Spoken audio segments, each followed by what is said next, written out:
be honest, the only way I can describe today's weapon is gloriously excessive.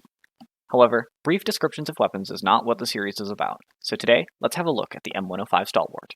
Welcome to an Idiot's Guide to Helldivers 2.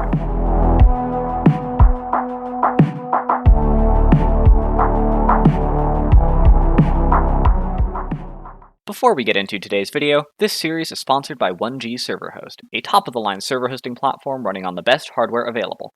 With 1G, getting a private server for you and your friends has never been easier thanks to their intuitive server configuration and top-notch customer support. If you're looking for a server hosting platform that will never let you down, pick 1G. Without further ado, let's get started. Unlocked at level 2 and costing a total of 3,500 requisition, the M105 Stalwart is an excellent support weapon to unlock early. Like many other support weapons, the Stalwart takes 7 seconds to drop and become available for pickup. One of the many reasons why I love this weapon is because of its absolutely colossal 250 round magazine and its insane base fire rate of 850, which can be switched up to 1,150 rounds per minute at the press of a button. Additionally, while the MG43 can have issues with its ammo economy, its little brother comes with an extra reserve magazine, which allows for a much more liberal amount of ammunition expenditure. Although the Stalwart will absolutely tear through hordes of weaker enemies with no problem, it quickly becomes nothing more than a nuisance to enemies with medium armor.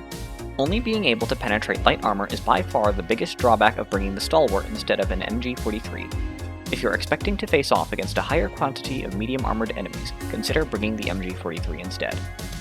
Being one of the 2 machine guns currently in the game, the M105 Stalwart is quite commonly compared to the MG43 machine gun, and for good reason. For both, you always want to be firing from a kneeling or prone stance, and ensure you are positioning yourself in locations where you are able to support the rest of your team without needing to move.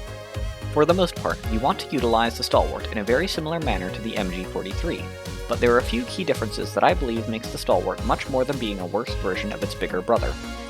The biggest and most significant benefit of the Stalwart is mobility. While the MG43 requires you to remain stationary during its reload, the Stalwart allows you to keep moving. I cannot stress enough on just how valuable this single difference is. The simple ability to reload while on the move allows for much more dynamic and flexible positioning. Having 250 round mags and 3 total in reserve is also a huge help for the ammunition economy. Even on its highest fire rate setting, it takes a decent amount of time to chew through a single magazine. Although it may not seem like much, the 3rd extra magazine gives a lot more leeway on when you need to call down a resupply. When using the MG43, when things start getting rough, I consistently find myself running dry on ammunition before a resupply is able to be called in, whereas with the Stalwart, I usually have some to spare. When it comes to crowd control against the Terminids, the Stalwart reigns supreme, barring artillery, airstrikes, and one other support weapon in particular. Unlike the Automatons, the Terminids don't have much in terms of armor until you start facing off against the larger red brood commanders. To compensate for their lack of armor, the Terminids bring far greater numbers to the fight, and the Stalwart is suited perfectly to handle them.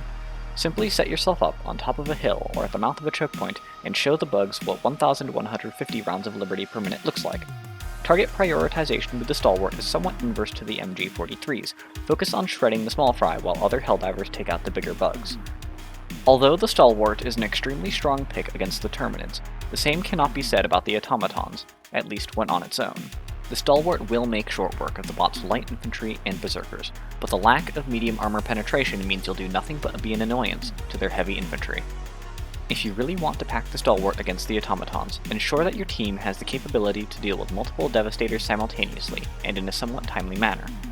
Because of how susceptible the bots are to suppressive fire, bringing the Stalwart specifically as a suppression tool can work. Having another machine gun tailored perfectly for the purposes of suppressing enemy positions allows potentially heavier hitting or more precise weapons to turn their heavy infantry into scrap metal. The M105 Stalwart packs a lot of punch against soft-bodied enemies.